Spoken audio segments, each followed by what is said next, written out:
केसरी कुमार उर्फ भालू दादा जिंदाबाद जिंदाबाद। वार्ड नंबर 15 से जिला पंचायत सदस्य पद हेतु ईमानदार कर्मठ संघर्षशील प्रत्याशी भैया केसरी कुमार उर्फ भालू दादा को भारी मतों से विजयी बनाए। इनकी जीत आप सभी ग्राम क्षेत्रवासियों की जीत होगी।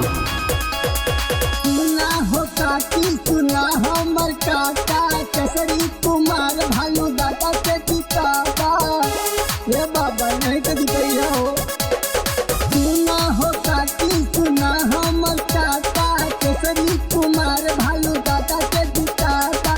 चौड़ा गुरु के बड़ चाची काका हो नहीं के विजयी बना दी।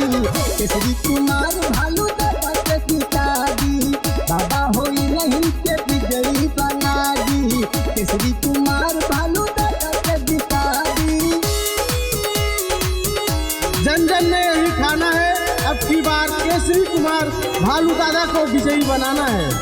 समर्थन नहीं कर्ज मांग रहा हूँ, ब्याज सहित लौटा दूंगा।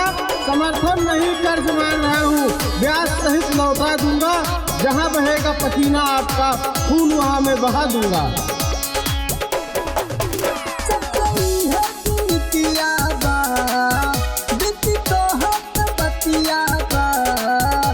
बाबा नहीं के जितैया भूलिया मत।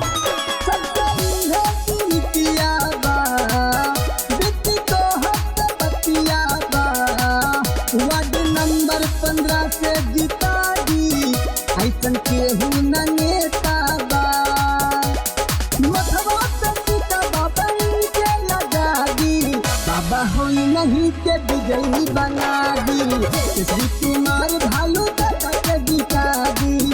चाचा होई नहीं के विजयी बना दी। केसरी कुमार भालू दादा के जिता दी। कंधों से कंधा मिलाकर चलने वाले, हर सुख दुख में काम करने वाले भैया केसरी कुमार उर्फ भालू दादा को भारी मतों से विजयी बनाए। Music by Common Rock.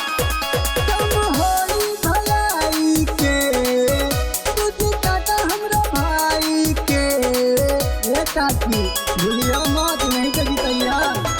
तुम होई भलाई के तुझे काटा हमरा भाई के।